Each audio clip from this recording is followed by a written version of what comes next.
Asante Bwana, thank you Jesus.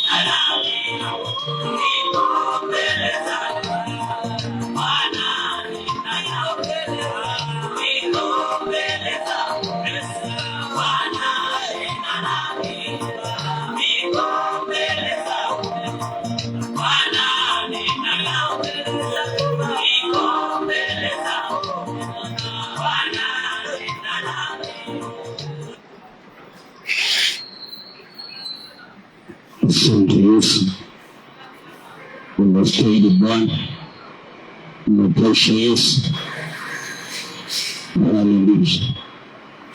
Na basi mpendwa msikilizaji, mahali pote ulipo, kama sauti inakufikia, na kusalimu katika jina la Yesu Kristo ambaye ni Bwana na Mwokozi wa ulimwengu wote, yeye ambaye ametulinda, ametuepusha na mauti ya usiku, katukirimia kibali cha kuona mwangaza wa siku ya leo, na kwa uaminifu wake tungali tunaishi.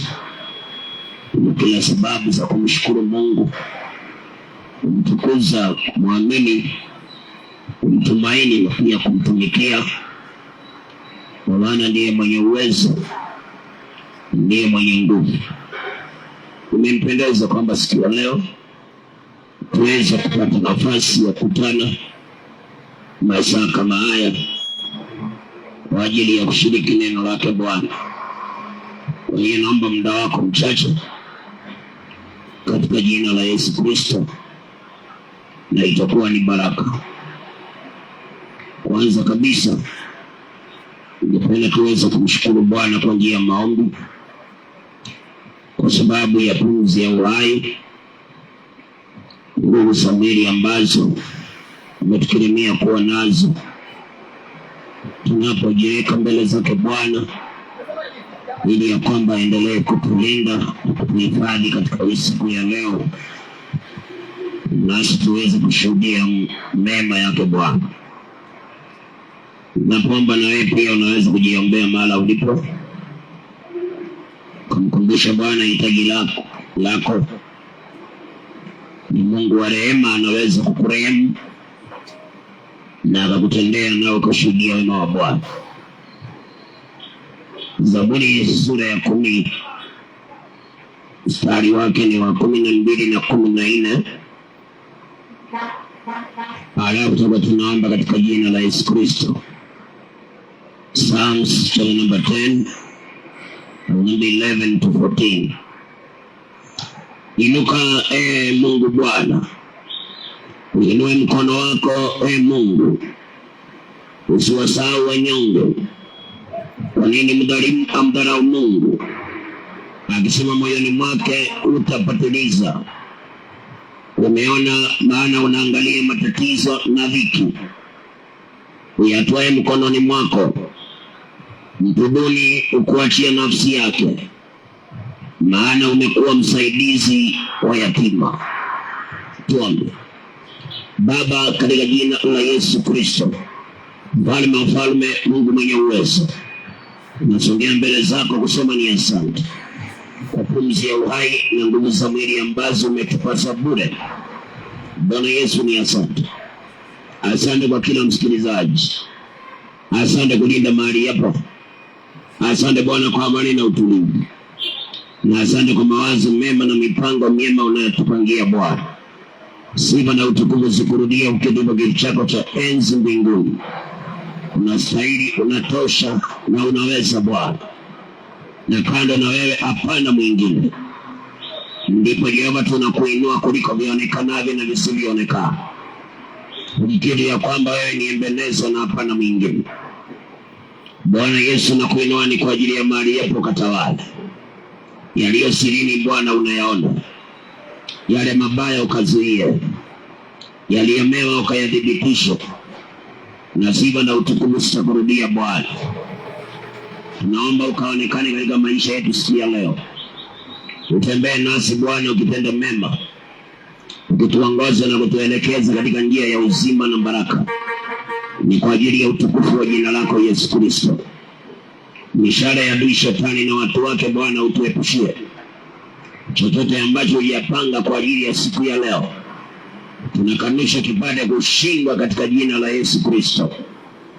Bwana, mpango wako mwema utumie maishani mwetu sote. Mahali hapo zidi kupalinda na kutenda mema. Kazi kwa mahali hapo naziona Bwana. Mkono wako hodari kuonyesha kila mmoja akaone ushindi. Nasiba na utukufu sitakurudia Jehova. Mahitaji mengine yote unayafahamu. Na wewe ndiye tumaini na tegemeo. Ukafanya njia pasipo na njia El Shaddai. Na sifa zote zitakuwa ni zako Yesu. Mahali kuna makosa yanazuia msaada wako tusamehe Bwana. Utakase na pia utubadilishe. Ukatufunze kutenda yaliyo mapenzi yako. Ni kwa maana bila wewe sisi ni bure. Tunajiweka kwako Bwana utusaidie. Unapoenda kushiriki neno lako na watu wako, ulikirimia kunena yapasayo na yastahilia kwa ajili ya siku ya leo. Atakayesikiliza neno lako naomba limbadilishe, limfanye kuwa mwana katika ufalme. Na kila roho ya kupinga na kuzuia injili ninaikemea ipate kushindwa katika jina la Yesu Kristo. Bwana Yesu, nyosha mkono wako ukaachilie uponyaji kwa wale wagonjwa, wale wadhaifu Bwana watie nguvu. Waliopokea habari mbaya Bwana, mfalme wa amani ni wewe. Ukageuza habari mbaya zikawa habari njema kwa maisha yao. Na sifa na utukufu sitakurudia Jehova. Asante kwa maana upo pamoja nasi na kwamba unaenda kutenda. Damu yako ya dhamana itufunike na ikanene mema. Mungu wa Abrahamu, Isaka na Yakobo, kama vile uishivyo, mapenzi yako pekee yatimie sasa na hata milele. Katika jina la Baba na Mwana na Roho Mtakatifu, katika jina la Yesu Kristo tunaomba na hata kuamini. Amen and amen. Hallelujah. Thank you Jesus. Kama una uwezo mpigie Bwana Yesu makofi mahali ulipo. Kama una uwezo mpigie Yesu makofi mahali ulipo. Hallelujah. God bless you. Barikiwe sana. Mungu amani ya kutunza, kulinda, kuhurumia, kibali na neema. Wana yale mema ambayo alikuumbia kwa ajili ya siku ya leo, na ya kuepusha na yale mabaya ambayo yule mwovu Shetani anaweza kuwa amekusudia kinyume na maisha yako. Katika jina la Yesu Kristo. Muhimu sana muamini sana Mungu. Tumaini yeye wa kila jambo. Na zaidi sana ujualo ni baya usimtende. Ili unajua ni baya liepuke. Kwa gharama zote liepuke. Maana mshahara wa dhambi ni mauti. Mshahara wa dhambi ni mauti. No matter how sweet sin can be, the end is destruction. The end is pain. Kwa hiyo juano ni baya,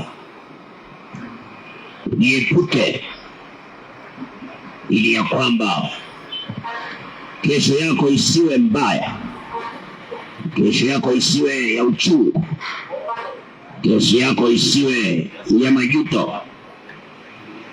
Usikubali kushiriki lililo baya, hata kama ni kwa hali ipi. Ile lililo baya bukana nalo, bukana nalo. Maandiko yanasema tusishinde na ubaya, bali tushinde ubaya kwa wema. Usishinde na ubaya, lakini ushinde ubaya kwa wema. Na Mungu wako kiti chake cha enzi mbinguni, lakini macho yake yanatazama duniani, akimwona mtu ambaye amekamilika moyo kumwelekea. Ameahidi kuachilia msaada juu ya maisha yake. Kwa hiyo simama katika njia ya ukamilifu. Do the right thing. Even if you are in the wrong place. You are around the wrong people. You are in the bad season. Do the right thing. Because the Lord is watching over you to see if your heart is perfect toward Him, ili ya kwamba ajionyeshe mwenye nguvu kwako. usichukuliwe na uwevu ya matukio au ya marafiki na kufanya mambo yasiyompendeza Mungu, kwa sababu wale tu wanaweza kukushawishi ukosee, ndio tu watakuwa wa kwanza kukutangaza ukianza kuaibika. Wale watakushawishi ufanye mabaya, ndio watakuwa wa kwanza kukutangaza wakati utakuwa mahali pabaya ukiteseka. Kwa hiyo usiwahi kukubali mtu wa kushawishi kufanya makosa. Kwenye hali yoyote uliyopo ndani, yale unajua ni mabaya usiyatende, na Mungu atakuwa rafiki yako, na kila siku itakuwa ni siku njema kwako. Maana maandiko yanasema, this is the day the Lord has made, we may rejoice and be glad in it. Kwa ile furaha na shangwe ya hiyo siku utakuwa unaikuta Mungu anaachilia, kwa sababu utakuwa anapendezwa na wewe. Ni masikio na asikia hayo. Katika muda tulio nao kwa siku ya leo, bado niko hapa nikuletee maneno yake Bwana, nikukumbushe yale yaliyoandikwa, maana wengine tunasahau. Kwa hiyo tuko hapa tukumbushane yale yaliyoandikwa, na tunapokumbuka basi tunajipima, tunajihoji, tunajipigia msasa na kuelewa kana kwamba ni wapi ambapo tunaenda kinyume na yale yaliyoandikwa, ili tuweze kufanya marekebisho. Ndipo tunapomtumainia na kumngojea Mungu, tusije tukamngojea Mungu mahala hayupo ama mahala hatafika, lakini tukamngojea Mungu mahali ambapo atafika. Ili niweze kuenda katika neno la Bwana, naangalia njia ya kuleta mema. Kila mtu angependa kuona mema, na pia Mungu anapenda kutupa mema, mafanikio, baraka na ushindi. Lakini kuna mambo ambayo mtu anafaa zingatie, na kuna mengine anafaa ajiepushe nayo, ili ya kwamba aweze kufika kiwango cha kuleta yale mema ya Mungu ndani ya maisha yake. Kwanza niweke mstari masikioni mwako, ili ya kwamba tunapoenda katika somo ama neno la Bwana usije ukakosa ufahamu ama ukakosa kusaidika. Wakorintho wa kwanza 10 mstari wake ni wa 6. Maandiko yanasema, basi mambo haya yalikuwa mifano kwetu, kusudi sisi tusiwe watu wa kutamani mabaya kama wale nao walivyotamani. Mstari wa 11, 1 Corinthians 10 verse 11. Basi mambo haya yaliwapata wao kwa jinsi ya mifano, yakaandikwa ili kutuonya sisi tuliofikiwa na miisho ya nyakati. Kuna mambo ambayo tutajifunza leo, lakini katika utangulizi neno la Mungu linasema hayo yaliwakuta hao, ikawa kama mifano kwetu, na yakaandikwa ili kutufunza sisi na kutuonya sisi tuliofikia miisho ya dunia. Kwa hiyo natumai ya kwamba utajifunza, natumai ya kwamba utaonyeka, ili ya kwamba tusije tukateseka, na tuko na njia ya kutuweka ndani ya mema. Tusije tukahangaika wakati tuko na njia, tuko na kifaa kinaitwa neno la Bwana. Akiliandikwa likuwe kama mifano, na likaandikwa ili litufunze sisi, na pia lituonye sisi ambao tumefikia miisho ya dunia. Nirudi katika kitabu cha Hesabu 11. Wana wa Israeli wakawa wanaelekea Kanaani, na wakawa wameahidiwa mema sana, mazuri sana, lakini kwenye safari kuna mambo yalifanyika. Kuna vitabia viliinuka ambavyo vilileta tatizo katikati ya wana wa Israeli na Mungu. Na mimi na wewe tuko kwenye safari ya kwanza kungojea uzima wa milele, na pili tuko kwenye safari ya kungojea ahadi za Bwana zitimie ndani ya maisha yetu. Lakini kuna mambo tunafaa kuwa waangalifu sana, tusije tukashirikiana nayo, tusije tukashikamana nayo, ili ya kwamba matumaini yetu ya kuona mema yasije yakapotea, na pia matumaini yetu ya kuona uzima wa milele yasije yakapotea. Sasa nisikilize kwa makini kwa jina la Yesu. Mtu yeyote ambaye ana matumaini, ana matarajio, ana imani ya kuona mema ya Mungu, ya kuona mazuri ya Bwana, baraka za Mungu, mwisho wake uzima wa milele. Kuna vitu viwili hapa ambavyo vimeandikwa hivi vile kama mifano kwetu, na pia iwe kama onyo kwetu, na pia iwe kama funzo kwetu sisi. Na kwanza ni kitu kinaitwa manunguniko, na pili kitu kinaitwa tamaa. Wana wa Israeli wakiwa wamebeba ahadi ya kwenda mahala pazuri pa baraka, ahadi ile ilionekana imeanza kuharibika kwa sababu ya manunguniko na pia tamaa. Kumbuka tumeambiwa maneno haya yaliandikwa ili yatuonye sisi, ili yawe mifano kwetu, ndipo tujue njia gani ambayo tunafaa kupitia. Kwa hiyo katika utangulizi uelewe, wakati wowote unakuwa na manunguniko, whether you are suffering or no matter the place you are in, whenever you complain, you are now separating yourself from the blessing of God. Whenever you complain, you are separating yourself from the blessing of God. Now whenever a person will complain, 99% he will curse his life.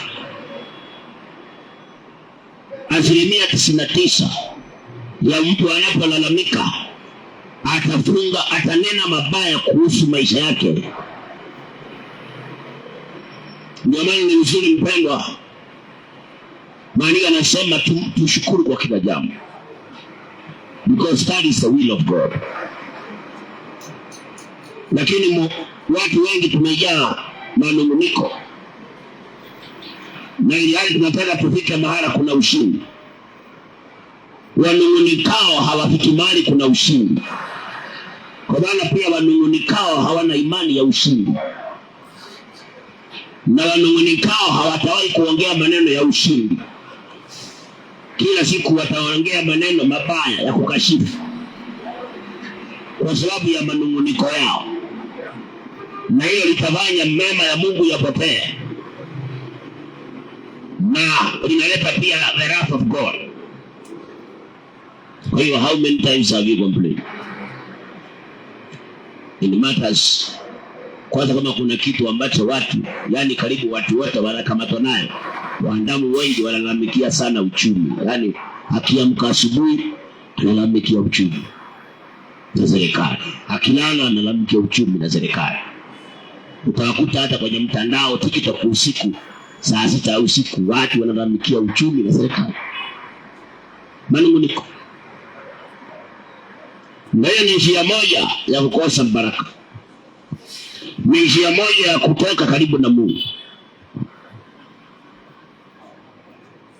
Hesabu 11, Numbers 11 verse 1. Kisha hao watu walikuwa kama wanungunikao, wakinena maovu masikioni mwa Bwana. Bwana aliposikia hayo, hasira zake zikawaka, na moto wa Bwana ukawaka kati yao, ukateketeza hadi viunga vya kambi. Sometimes we can pass through problems just because of our own complaints. When we complain and grumble about some situations and some problems, one, it is a proof ya kwamba we don't have faith in God. Kwa sababu imani ni kuwa na uhakika wa ushindi ambao huonekani. Imani ni kuwa na ushindi ambao hauoni kwa macho haya. Kwa hiyo wakati unalalamika, wakati unanung'unika, hiyo pia ni ishara moja ya kwamba hauna imani na Mungu. Maana ungelikuwa na imani na Mungu, haungelalamika kwa habari ya situation ulionayo, kwa habari ya tatizo ulilonalo, kwa habari ya shida au hali ulio ndani yake, haungelalamika. Sasa maandiko yanasema watu wakiwa wanasafiri kuelekea kwa baraka, wakavuka mto Sinai, wakatoka Sinai wakielekea sasa, wakafika mahali sasa, maandiko yanasema wakawa kama wanung'unikao. Na nimeshatangulia kuambia, whenever you complain, you will speak evil words, you will speak corrupt words. Hakuna mtu analalamika, ananung'unika, ataongea maneno mazuri. Hakuna. Hapo ndio kutotokea matukano, shauku mbaya, na kumsingizia mtu fulani, na kumlaumu mtu fulani. Na hiyo linaleta sasa hasira ya Bwana maishani. Unakuta kama mambo yalikuwa sawa yameanza kuharibika. Ndio maana wanakuambia sometimes before we chase the devil, let us check our life. How have we been living? Because we might rebuke the devil, but we are the devil. Tunaweza kumkemea shetani na kumbe sisi ndio shetani, kwa sababu ya zile tabia, kwa sababu ya ile meneno. Sasa watu wakanung'unika na wakanena maovu. Jitenge na manung'uniko mbele. Ni vizuri uelewe kwamba this life was planned by God. And in life there are two seasons. Ambazo let me just niweka katika summary. In life there is a bad day and a good day. In life there is darkness and there is light. Kwa hiyo giza likiingia, unajua this is now the time ya giza kuwepo. But I should have faith ya kwamba after darkness it will be done, the light will come. Kwa hiyo masaa ya giza nisinung'unike, nisianze kunung'unika nikanena mabaya, nikaleta hasira ya Mungu kwa maisha yangu wakati Mungu ananiwazia mema. You know, God is always after good thoughts for us. Lakini vile tunaishi sisi, tunafanya exchange. Yale mawazo mazuri ya Mungu yanakuja kuwa sasa mawazo mabaya kwetu. Mungu vile aliambia Yeremia katika Yeremia 18, akamwambia sasa nawawazia wana wa Israeli mabaya, waambie na wawazia mabaya. Kwa sababu ya vile walikuwa wameanza kukaa. Kwa hiyo hawa ni watu ambao walikuwa wamewazia mema. Kumbuka in chapter 1 Mungu alimwambia Musa, nimeona mateso, nimesikia kilio na nimekuja kuwatoa. Lakini sasa safari inapoendelea, uliingia kazini ukasema nimeangalau asante Mungu nimepata kazi. Lakini inawezekana sasa unanung'unika mpaka unatukana mpaka bosi wako. Unasengenya mpaka ule bosi wako na ule mwenzako barabarani mkienda. Lakini siku ya kwanza kazini, you really thank God. Ulishukuru Mungu sana, ni asante nimepata kazi. Lakini sasa inawezekana manunguniko yamejaa. Unajua wakati mwingine hata mshahara unaweza chelewa. Kwa maana Mungu ameona ukipewa leo utanyang'anywa kesho na manyang'anyi wamekungojea. Mungu akaona wacha ichelewe. Ama Mungu anaona ukipewa utaiharibu na ile mwezi mwingine kuna shida itatokea. Sasa Mungu anaona wacha ichelewe ikujage hiyo siku. Lakini kwa sababu hatunanga positive mind, mshahara ikichelewa tu mwezi mmoja, unakuta umeongea vibaya, umenung'unika, mpaka umelaani kazi ya wenyewe. Hii kazi ni ya nini? Kazi gani sasa? Maneno mazito. Na nijuzi ulikuwa unashukuru Mungu anakupa kazi. Na hiyo ndivyo huwa tunafunga milango ya baraka katika maisha yetu. Unaweza kuta jana saa hii ulikuwa unapata 200, 300, 400, 500. Lakini saa hii hauna kitu.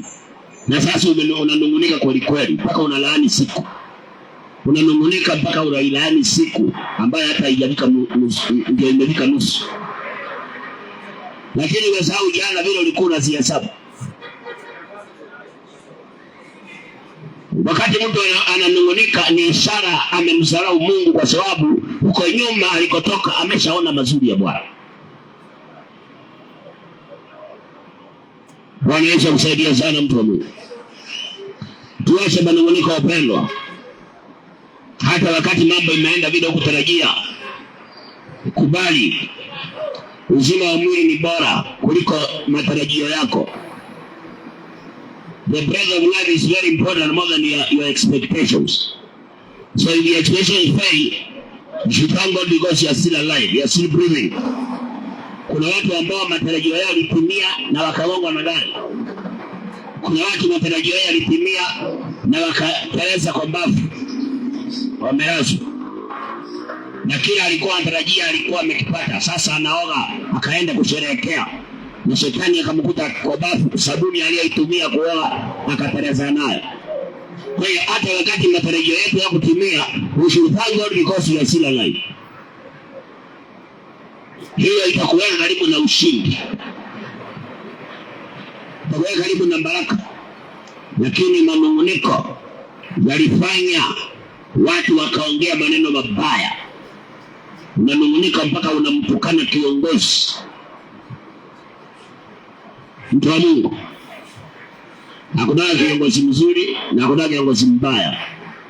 Tegemea wewe uhusiano wako na Mungu. Na hakuna siku tutakuwa na kiongozi mzuri. Kwani umezaliwa leo? Hata wakati wa Moi watu walikuwa wanalia tu. Hata wakati wa Kibaki kuna watu pia walikuwa wanalia tu. Hata wakati wa Uhuru kuna watu bado walikuwa wanalia. Na hivyo hivyo tu. Hiyo ni Mfalme chapter 8. Mtalia kwa ajili ule mfalme mliyechagua. As Bible. Sasa usinungunike ukamtukane kiongozi, kwa sababu hilo ni kwenda kinyume na mapenzi ya Bwana. Watu wakanungunika, wakawa wananena maovu machoni pa Bwana, wakanena maovu masikioni Mungu akasikia. Sijui wewe sasa Mungu amesikia nini? Mke wako anakosea tu kosa moja, unanungunika mpaka unawaambia na sijui nilikuwa nakwaa nini. Na sasa yeye amekuzalia watoto wanakukaa kabisa. Copyright yako wanakufanana. Lakini kwa moja unanungunika mpaka unanena maneno yanasikika mbele za Mungu, maneno ya mazito. Yanasikika mbele za Bwana. Kwa maana hata umeshasahau nyuma yako ule uzuri amekufanyia ule mwenzako. Lakini one mistake, one problem will make us to complain and speak evil words and even curse ourselves. Unasikia mtu anasema hata bila wewe ninataishi. Alafu akienda miezi miwili anasahau ya kwamba ubavu kama ni ubavu wako au sana bila wewe unaweza ishi, tutakusikia lile jambo ukisema upatanisho. Watu wa Mungu, jifunze kujilinda na ujue kukaa in all seasons. When seasons change, don't complain and speak evil words. Thank God for the breath of life and thank Him because of the past. Hapa nyuma yale amefanya, mshukuru kwa haya. Angalau unajua ukiwa umejifunika umbrella na kunanyesha mvua, kuna masaa mvua itaanza kunyesha in a very dangerous zone, posture ambayo you cannot even put on the umbrella. It will force you to put on the umbrella na utembee kwa mvua, just because you want to protect the umbrella isiharibike. Kwa maana unaona sasa hii ni baridi kali, itapita na umbrella. Unaamua kuvumilia tu kunyeshewa na uko nayo, unaifunika, unaisima haraka haraka. Kwa hiyo ni vizuri kuelewa pia katika maisha ni hivyo. Pengine vumilia, tusonge mbele, si muda mrefu Mungu atakuja kusaidia. Lakini hawezi kuja kusaidia na wewe unanung'unika, mpaka unaongea maneno mabaya. Unaanza kuita mke wako majina, unaanza kuita mume wako majina. Na ni juzi ulikuwa unamuita baby, sasa hivi unamuita majina mpaka ya wanyama. Na unataka uende kwa muombezi akuombee ubarikiwe. Tena umeleta 1000 muombezi akuombee. Saidia sana pastor akule vizuri. Na wewe usipomalisha tabia zako, utabaki na shida zako. Utabaki na mateso yako. Watu wakawa kama wanung'unikao, wakaongea maneno mabaya kwa masikio ya Mungu. Mungu akasikia. Sijui Mungu amesikia nini. Mungu amesikia nini? Unayenisikiza wewe, Mungu amekusikia ukisema nini? Kwa hiyo shida uko nayo. Mwanaume ambaye ulimuita mbebe, sweetheart, kwa sababu mlikosana mkaachana, ukipitia shida unasema kama si ng'ombe singekuwa napitia hii mambo. Sasa imekuwa ng'ombe, na unataka uombewe ubarikiwe, na unaita mwanaume ambaye alikuwa anakulisha, mlikuwa mnakaa naye, tena huko beba wapanga, kwanza ulijificha usiku usionekane. Sasa hivi unamuita ng'ombe na unataka baraka. Haiwezekani. Haiwezekani mpendwa. Ni vigumu sana kubadilika. Jirinde mpendwa, kwingine vumilia, linda matamshi yako. Shukuru Mungu niko hai. Sio kila saa kulalamika. Mpaka mtoto akikosea kidogo unamwambia unaona, umeanza kuwa kama huyo baba yako. Huyo shetani. Mzee aliyekupa mtoto unamwita leo shetani. Na unataka Mungu akufungulie milango yako. Hao. Hata mtoto asiyejua mlikosania nini unawekelea juu ya mtoto. Na unataka Mungu afungue njia zako. It is not possible mpendwa. Waliandikwa ili tujifunze. Hapa tunajifunza.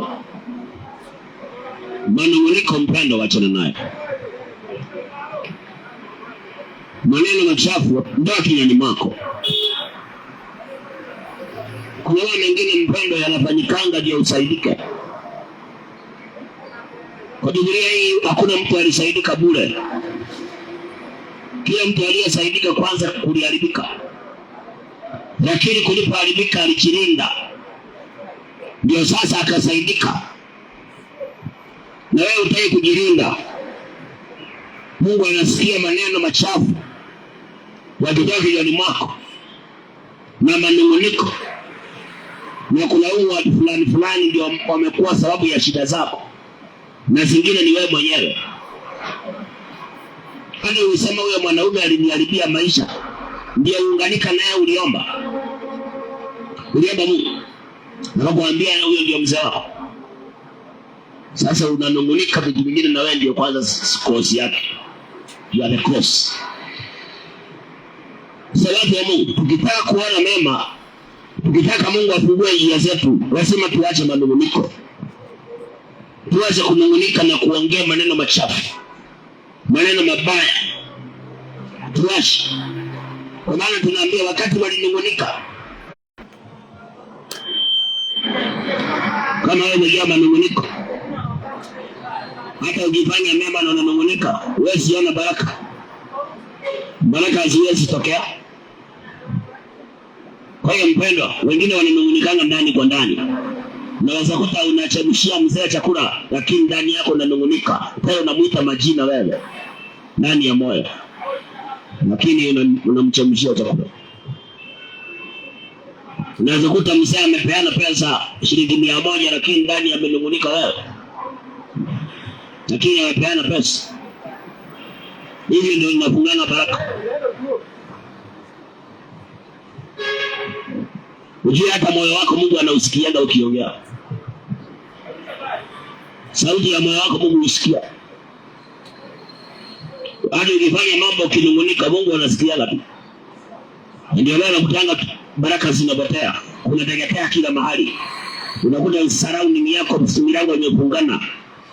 Ni kama njia zipo, amani tena hamna. Mengine ni kwa sababu ya sisi kunungunika na tunatoa maneno yasiyofaa. Wengine tunanena maneno machafu kisiri ndani kwa ndani, lakini tunasahau kwamba the Lord hears even the voice of the heart. Even when the mouth is closed, the Lord can hear what you are speaking inside. Hata kama yule mwenzako asikii, Mungu anaweza sikia kile unaongea ndani yako. Na ujue ya kwamba the pure in heart they shall see God. Wakakuja kwa Yesu, Mafarisayo wakawa wanaongea vizuri, lakini Yesu akasoma akili zao. Akasikia ndani yao wamekuja na lengo tofauti sana na vile wanaongea. Kwa hiyo mpendwa msikilizaji, hata wakati mambo yameenda vile ambavyo wewe hukutarajia, manunguniko ondoa. Ndio uweze kuona msaada wa Bwana. Ndio njia zifunguke. Ndio hata Mungu abadili hali yako. Ndio maana Biblia inasema ni Psalm 37, rest in God. Tulia kwa Bwana. Tulia kwa Bwana. Kwa hiyo Mungu atafuta watu wametulia. Hata kama kuna hali gani wametulia, they know God is in control. Lakini watu wananungunika, wanaongea maneno yasiyofaa, they can never see the light of God. Hawezi. Wakati mwingine mpendwa, when you talk too much, God will let you suffer until you keep quiet. Ndio kusaidia. Kila saa ukikutana na huyu ni kunungunika. Huyu mwingine ni kunungunika. Ukipiga simu ushauri ni kunungunika. Ukikuta pastor ni kunungunika. Mungu ataachilia utaseke mpaka siku utanyamaza. Ndio kusaidia. Maana amesema tulia mbele za Bwana. Tulia na utumaini Mungu. Kwa hiyo wapendwa, tutenge na manunguniko. Kama unatamani kuona ushindi, unatamani kuona mema ya Bwana,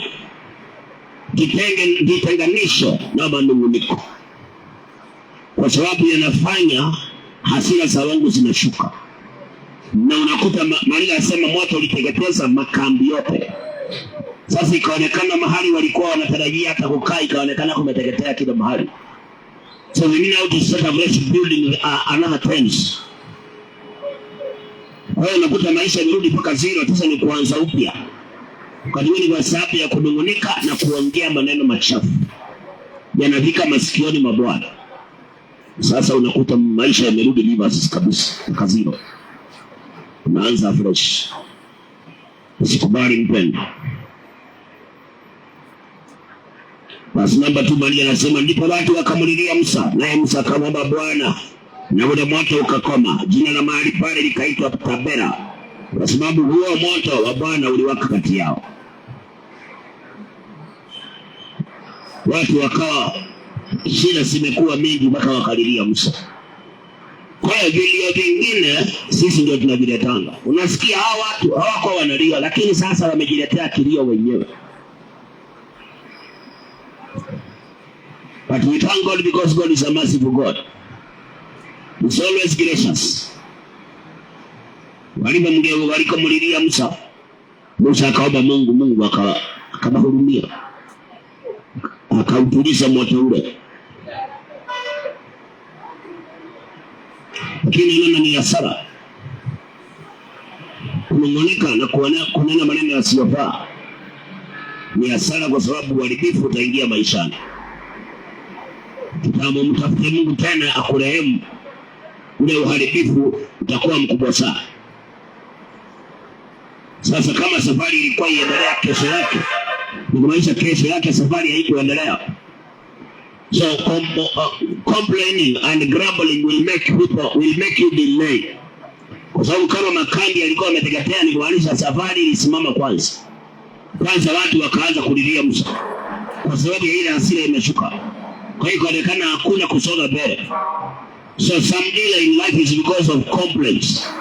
We complain too much and we speak ill words, ambaye Mungu anasikia matamshi yasiyofaa. Sasa unakuta hasira yake inawaka. Unakuta mahali ungetoka leo unakaa tena because of complaining. Kwa hiyo mpendwa, Maandiko yanasema Suleimani akapeana hekima. Akasema there are two days that God has created. Mungu ameumba siku mbili. Na akapeana maneno ya muhimu hapa. Kitabu cha Mhubiri sura ya 7 mstari wa 14.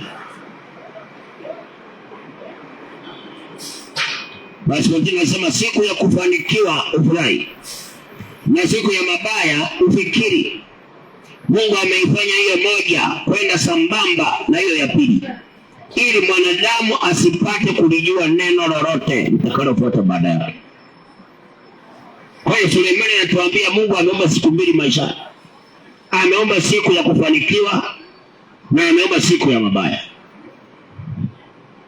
Na anasema siku ya kufanikiwa furahia sana, lakini usisahau kuna siku ya mabaya.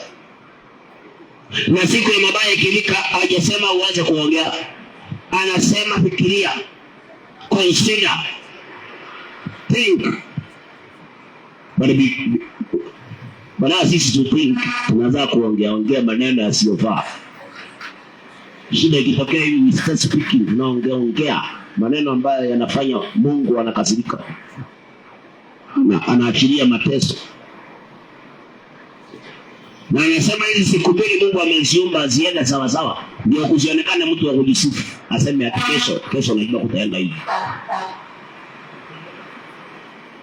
Kwa hiyo hata Mhubiri naye kudanganya ati hautalia tena, hautanaseka tena, utauza mpaka ukose kuuza, ni mwongo, anakudanganya. Hata Yesu pamoja na kufanya miujiza na whatever ishara hizo zote, na bado kulikuwa na siku ya mabaya ilikuwa inamngojea. Na hiyo siku ya mabaya, kikombe alitaka kiondolewe, akikuondolewa. Kwa hiyo swali danganya na Mhubiri ati kutumikia Mungu sana, mabaya watai kupata hapa duniani. Hapa duniani katika makaa ya moto. Lakini Maandiko yanakuambia siku mabaya imetokea, fikiria, think. Usianze kunung'unika na kuongea maneno yasiyofaa. Usije ukaileta hasira ya Mungu karibu na kambi yako, ukateketeza kila kitu, kwa kuwa tegemeo lako limeenda ile. Ndio naona wakati mwingine shida kidogo ikitokea inamaliza kila kitu. Kwa sababu wakati inatokea, we don't know how to think, we know how to speak. And we usually speak ill words. Tuna complain na tunaongea maneno yasiyofaa. Hata ukaitisha mzee wako pesa na akwambia sina. Yaani the next point ni kunungunika. Kwani hiyo pesa yake anapeleka wapi? Huwezi kufikiria useme maybe ama waambie Mungu mfungulia milango angalau. Ya kwanza ni kunungunika, tunakuwa hiyo ndio tunakuwa stage yetu ya kwanza.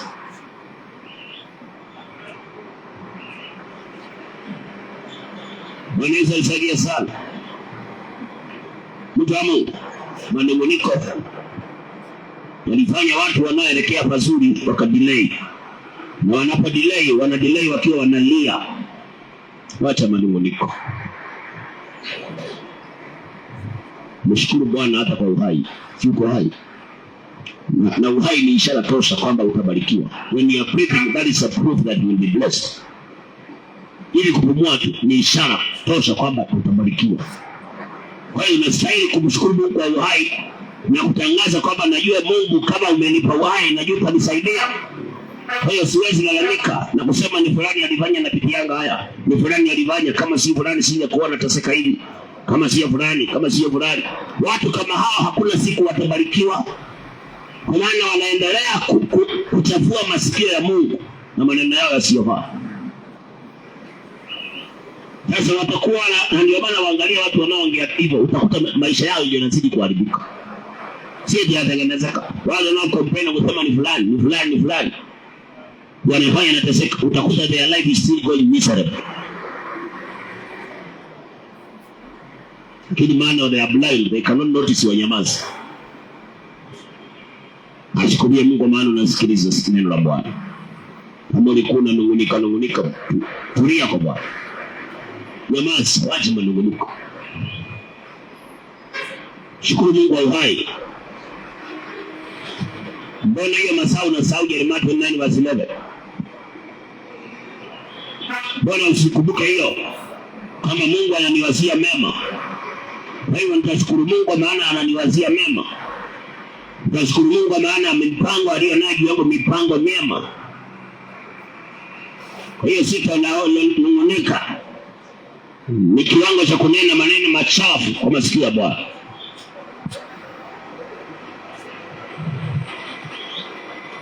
Na Yesu akusaidie hilo ulishike. Na uchunguze maishani mwako uone ni wapi ambapo unakuanga na manunguniko uondoe.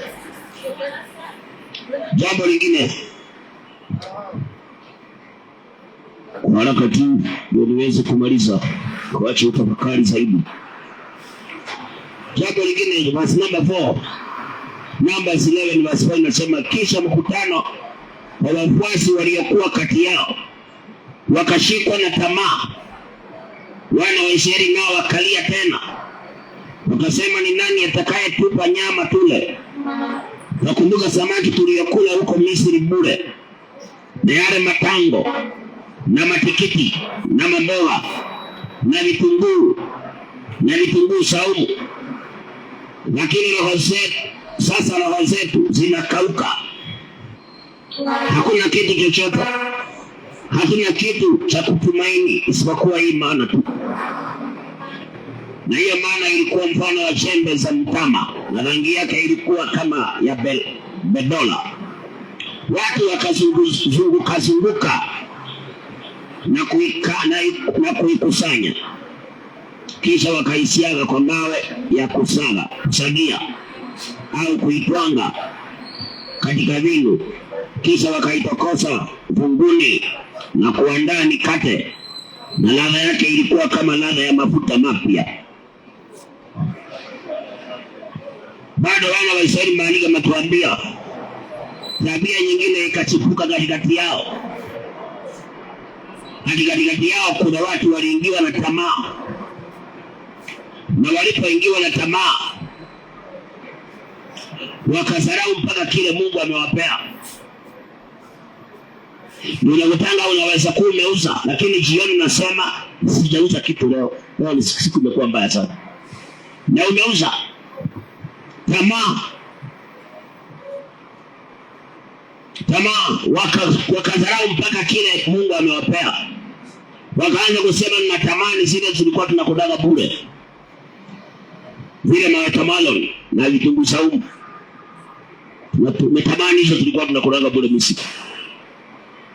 Ukasema hapa tumekauka. Ndio lugha unasikia wale wanasema kumekauka na tumbo imekula mandazi.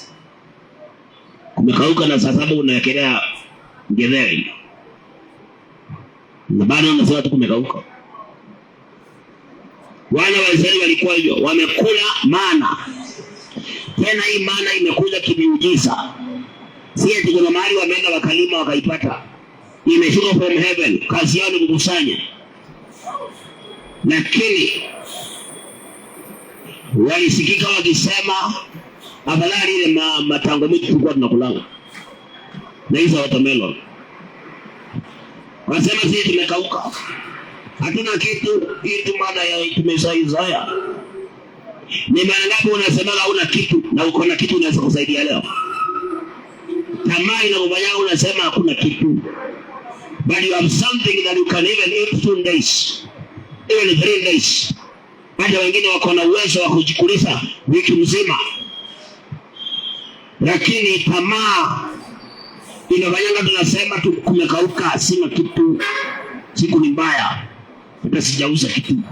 Na sasa hivi umeuza na ukauliza wale customer uliuzia, uliwapigia simu asubuhi ukawaambia mkuje kununua kwangu, au kuwapigia simu wamekuja pale kimiujiza.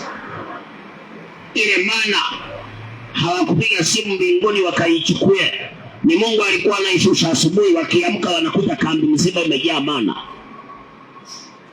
God provides for us in a miraculous way, but because we are so much greedy, We don't even appreciate the miracle that God does to our life.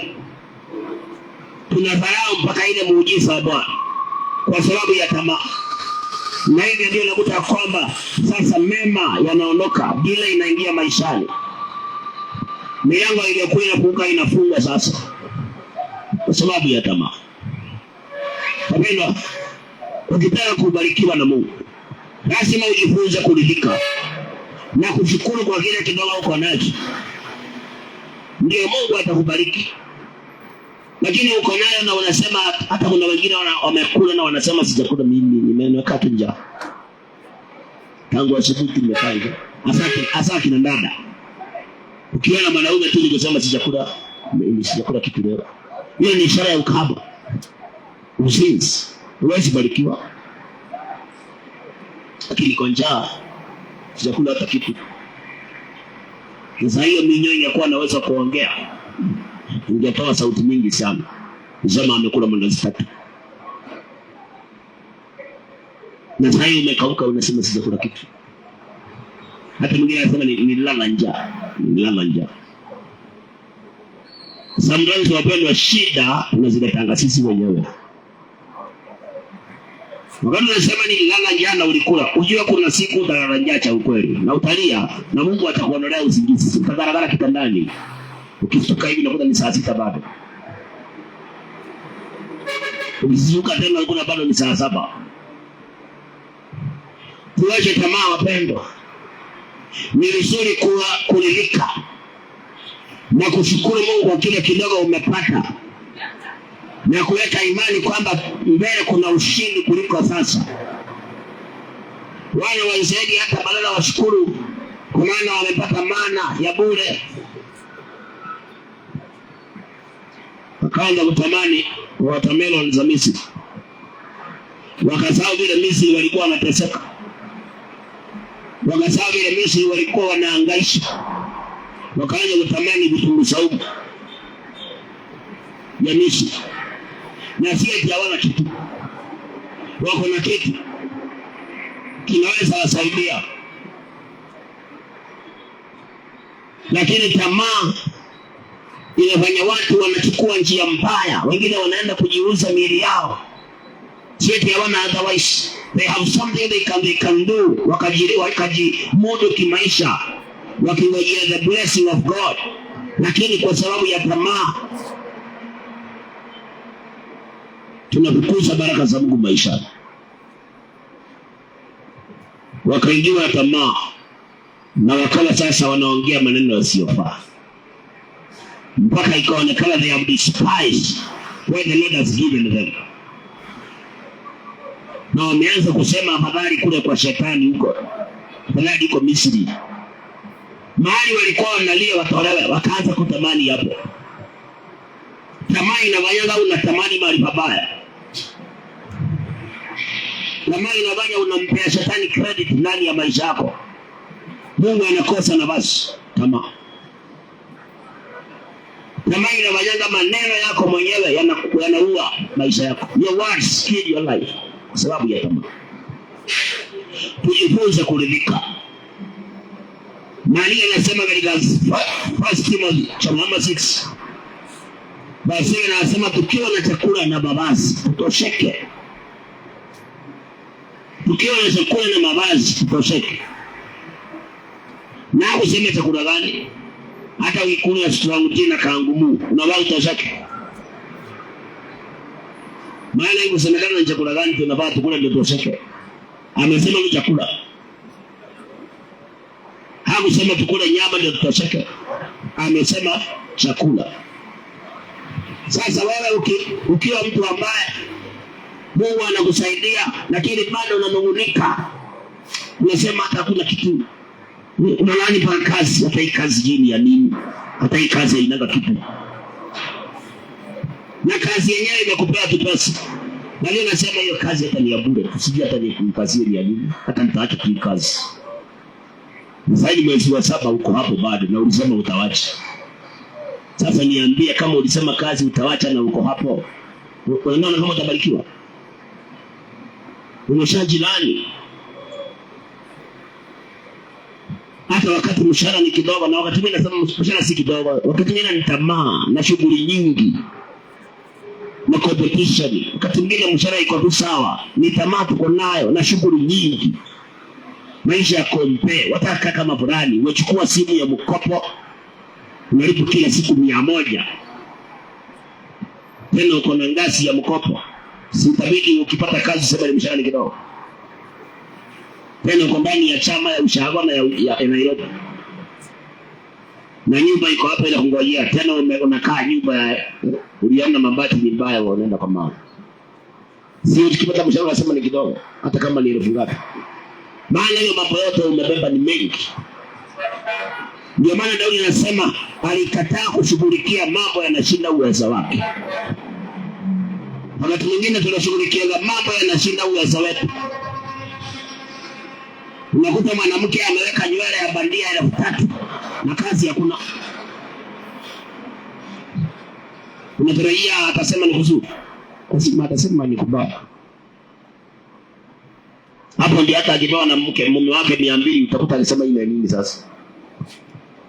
Kwa sababu ile maisha amejiweka ni zaidi ya uwezo wake. Sometimes unaishi maisha ya watu wengine. Ndio maana kila saa ni kulialia. Live your life.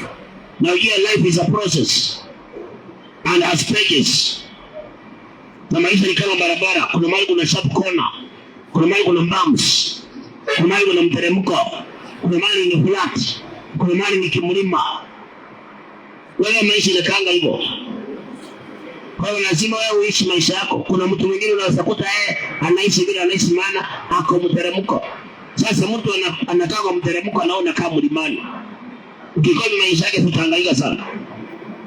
Hata ndari ile gia ya mlima na gia ya mteremko hazifanani. Sasa driver akisema mwanzao kwa maana kwa mteremko ametumia gia hii, na mimi nitaitumia kwa kupanda, hata ngari itakuwa wear out. Unakutanga watu wamechoka sasa na maisha kwa sababu ya tamaa, kuishi maisha ambayo si yao, mipango mingi. Unakuta they are now wamechoka na maisha. Bwana Paulo akiandikia kwa Filipi akawaambia msifanye jambo lolote kwa mashindano. Msifanye kitu kwa mashindano. Kidogo wakati mwingine unafanya mambo ya mashindano. Unakopa mkopo ufurahishe watu. Unakopa loan ndio watu wasikiwa kuone. Waone umetokelezea na ni mkopo. Na ukianza kudai utasema serikali ni mbaya. Kumbe ni tamaa yako. Sasa hiyo wameanza kudai loan. Tano kusema serikali inatunyanyasa. Kumbe ni wewe tamaa yako ndio inakuharibia. Na wale Waisraeli walikula mana, haikuwa ya kwamba watakula mana milele. No, ile mana ilikuwa there for a season. Because after the wilderness there was a place called Canaan, ambapo mana hawangekula milele. Lakini kwa sababu ya tamaa, you know, even when you are greedy, you are in darkness. Your eyes are blind. You cannot see what the Lord has stored for you ahead. Mtu wa tamaa amekuwa kipofu. Tamaa inakubali kuwa kipofu. You don't see the goodness ahead. You don't see the precious things God has created for you ahead of you. Wezi wanaozeri wako wana kuna kana ni nzuri. Kwa sababu ya tamaa wakasikia hata hii maana ni bure. Wakasahau hii maana si ya milele. Tunakula tu tukielekea kana. Tamaa ikawaingia mbele, wakadharau mpaka ile kitu ya Mungu, yale mema ya Mungu wakadharau. Bwana tusaidie sana. Wakasifu pande ile Mungu aliwatoa, wakasema afadhali Misri, tulikuwa tunakula huko vitu saumu. Na wakaongea vile wanawake wengine wanaongeanga, nasikia mtu anapika omena. Nani anapika omena nikawia? Matamshi ambao Waisraeli walikuwa nao. Nasikia kunywa soda, si nani anaweza ninunulia soda? Matamshi ya wanawake wengine wazizi. Ndio matamshi ya wana Israeli. Walisema nani atupea nyama? Nasikia tamaa ya kula nyama, nani atupea nyama? Tumechoka na kula hii maana. Na watu wengine hiyo ndio matamshi yao. Ndio matamshi yao. Unasikia umeingia kwa plot. Pale kwa jirani kulikuwa kunapigwa sijui kanyama. Mwingine ametokea huko ameanza kusema, nasikia harufu ya nyama. Simtugawie. Tamaa mbaya. Tamaa mbaya. Utakutana Mungu kama angefungua milango hawezi fungua. Kwa zile tamaa uko nao ni kali. Unatamani mpaka vya jirani. Wakati mwingine wapendwa, tunafunga milango wenyewe, tunamlaumu shetani. Na si eti Mungu hawezi, ni vile kwamba God is a God of process. Ni Mungu wa mipangilio. Unajua saa hii ni saa 7. Ukasema saa yako iseme saa 10, ni uongo wako wewe mwenyewe. Hata saa yako ikisema saa 10 bado ni saa 7 tu. Siku haitaruka kwa sababu ya saa yako kusetiwa. Kwa hiyo lazima wewe kwamba Mungu ni Mungu wa mipangilio. Jifunze kutosheka. Jifunze kuridhika. Na kuamini mbele kuna uzuri mbele. Na kama kuna mambo yamekulemea, unasikia kuna uzito, unafaa uamini na uelewe si muda mrefu. Haitakuwa permanent. Kwa hiyo why should I complain? Why should I complain? Nionekana natamani hasa kuongea vitu vina maana. Sasa unakuta mwanadada kila mwanaume nibaie. Tamaa mbaya. Ukiona kila mwanaume ni kubaiwa. Mwisho wa siku unataka ukuje kanisani tukuombee, tena kwanga na spiritual husband. Unafikiria kila mwenye anakubaia ako bure. Masala sana behind every man there is a spirit. Either an evil spirit or a holy spirit. Sasa usipokuwa mwangalifu, tamaa itakufanya usiku ulale. Mapepo yanakufanyia msako likweli. Jifunze kuridhika hata wakati hauna kitu. Tosheka na uhai. Tosheka na ule uhai uko nao. Ukijua kwamba kama niko na uhai, basi njia itafunguka. Kama niko na uhai, milango itafunguka. Kama mgonjwa ako kusalini na ako na matumaini, na ni mgonjwa na wewe unatembea tena uko na kazi na una matumaini, ni kulialia tu ovyo. Hata ukiwa na pesa kwa mfuko bado unasema hauna kitu, sina kitu kumebauka. Na kuna mgonjwa hospitalini nguo amevaa haina mfuko, lakini ako na matumaini atapona. Ako na matumaini kesho kutakuwa kuzuri. Na wewe unatembea lakini matumaini huna. Tamaa imekujaa mpaka ni kama imekuvaa kama kofia. Mpaka wengine wanapigia anko yako simu mdanganya vile mlala njaa na watoto, sijui mmefungiwa nyumba nje, mara sijui mtoto wako ni mgonjwa. Mpaka unachuna mtoto alie, anko yako asikie kwa simu. Usijui ya kutumia pesa. Wewe unaona kama utabarikiwa wewe. Utakaa maisha ya milele, wewe usibarikiwa. Tabia kama hizo wacha.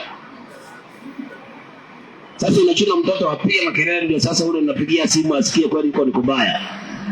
Kuna shida huko. Mwingine anaambia mtoto mwambie tutakula kitu.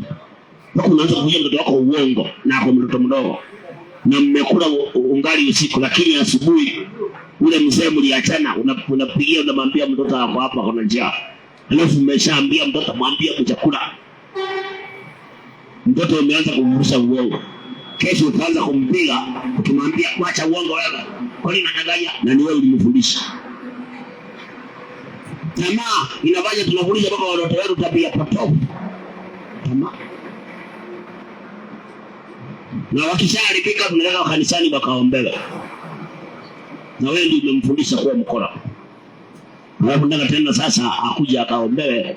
Sasa basi mtoto wangu amekuwa muongo, muombea abadilike. Na wewe ndio ulianza kumfundisha. Unapiga simu unamwambia aseme uongo ati hajakula na amekula. Sema mama ni mgonjwa. Sasa hiyo umejionyesha umekaa unaambia mtoto aseme wewe ni mgonjwa. Akiamka ni mgonjwa sana. Endelea kumfundisha. Siku ujue msemo unaosema kikulacho kinguoni mwako, inawezekana ndio hicho unakitengeneza. Kitaanza kukula. na utakuwa unalia na Mungu anasema ni ile ulipanda au unavuna. Tamaa ndio inafanyaga mambo kama haya wapendwa. Ni vizuri kuelewa kwamba there is no season that is permanent. Kwa hivyo ni vizuri tutosheke, tujifunze kuridhika, and even thank God for the little we have. For the little we have, tukijua kwamba the plans he has for us are good plans. Tomorrow may not look like today. Kwa hiyo why should we complain na niweze kudespise the little help God has given me? Na unajua kwamba if you cannot thank God for the little, he cannot bless you. Maana pia safari ndefu inaanza na step moja. Kwa hiyo kama Mungu amekupea kidogo na wewe shukuru, ile alikuwa anapanga ikuja hawezi leta. Hawezi. Bwana Yesu akusaidie sana mtu wa Mungu ambao umenisikiza siku ya leo. Tuondoe manunguniko, tuondoe tamaa. Hizo zinafanyanga baraka zinapotea, na ghadhabu ya Mungu inashuka juu ya maisha ya mtu. Kwa hiyo hata hali ikueje, hali igeuke, haustahili kuwa na manunguniko, wala haustahili kuishi maisha ya tamaa. Haustahili. Hata wakati mwingine mpendo, jifundisha kutosheka. Kama ulikuwa umemwambia mtu uko na shida na umesaidika, usiseme kwa maana nilikuwa nimemwambia sio nitamwambia tu bado. Ni vizuri kumwambia nilishasaidika, lakini kama utaniongezea ni sawa, but nilisaidika. Huyo ndiye mtu hata uaminifu. Even that is how God can open the doors of your blessings. Lakini unakuta umepangusa mdomo chini kama kuku. Kuku inakulanga mahindi ya jirani. Manafu inapiga mdomo chini na inatoka unapiga makelele. Mwenye kuku anafikiria kuku imepigwa, kumbe ni kule imekula mahindi ya jirani. And sometimes that is our actions. Tunakula tunapangusa mdomo chini. Nasema sikula, sina kitu. Umekauka. Sijalipa nyumba na umelipa. Siku utakosa kulipa utasemaje? Tujifunze kuridhika wapendwa, ndio tuweze kuona milango ya baraka ikifunguliwa ndani ya maisha yetu. Mungu hajawahi shindwa na kuna siku atashindwa. Lakini tukiwa na manunguniko na tamaa mpaka tunadharau kile Mungu ametupea, hatuwezi ona milango ikifunguka. Sasa ukibaki hapo tafakari haya, na kuachia mstari nilikuachia jana tena, Psalms 130. Kuachia maneno haya, Psalms 130 verse 7 and 8. Israeli, mtarajie Bwana, maana kwa Bwana kuna fadhili, na kwake kuna ukombozi mwingi. Yeye atamkomboa Israeli na maovu yake yote. Ukibaki hapa mpendo, expect the Lord. Mtarajie Bwana. Kwa hiyo wacha kunungunika. Kama ulikuwa na mzee na akapotea na akusaidii, si Mungu anakupea uhai? Sasa expect the Lord. Kwa Bwana kuna fadhili nyingi. Wacha kunungunika na kumuita mtu majina yasiyofaa na kuongea maneno yasiyostahili. Unaendelea kufunga milango yako. Mtarajie Bwana. Wewe mtarajie Mungu. Kwa Bwana kuna fadhili nyingi, na yeye ni mkombozi. Hata wakati tumekosea, anasema anaweza kutukomboa na maovu yetu yote. Kwa hiyo mpendwa, expect God. Wacha kunungunika, wacha tamaa, wewe tarajia Mungu. Na utaona siku yako ikifika atatenda. Usishinda hapa ukiniita mtu majina fulani, ule mzee ule fulani alifanya, haitasaidia. Wewe tarajia Mungu. Expect God. Na unaweka moyo wako wazi kwake. Unashika mapenzi ya Bwana. Siku yako ikifika, you will open doors na utaona ushindi. By the grace of God, mimi nafika hapa siku leo. Aliyeandikiwa kusikia na imani ya msikilizaji. Tunataka tuweze kuomba Mungu atuondolee manunguniko na atuondolee tamaa mbaya. Atupe roho ya kutulia na kuridhika. Resting in God and contentment. Tukiwa na contentment, ututulie. Yani hata mabaya yakitokea uongei maneno yasiyofaa. Unaamini Mungu anaweza. Sasa unatulia, maneno yako yanakuwa maneno machache. si Mungu atafungua milango haraka, kwa maana yeye ni mwaminifu. Maana ulipo tuamini, tuombe.